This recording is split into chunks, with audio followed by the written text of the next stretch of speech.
Yeah.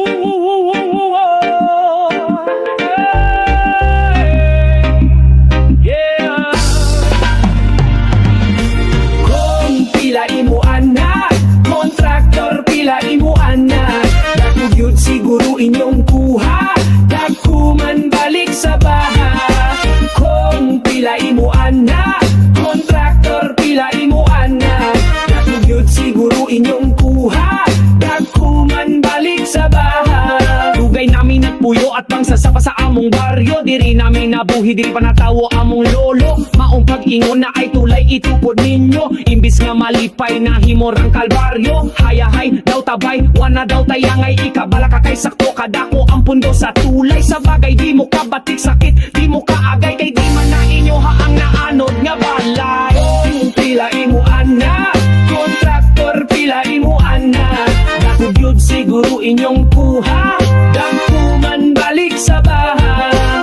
Kung pila imo anak, kontraktor pila imo anak, dakog yun siguro inyong kuha, dagkuman balik sa bahay. Naay tarong nga dalan, kalit lang gubaon, unya musa ka na ang tubig, basura daw rason. Unya unsaon manina mo ang mga bangag karon, sakto bangag man di ay kakutok, tawag ani refleksyon. Kaklarong, way klaro, puro ra imbento, nagpaalig-alig na pod ni di masaligan sa konseho. Wasiguro ang seguridad sa mga tawo, maski siguro pa ang seguridad sa mga bulsa ninyo.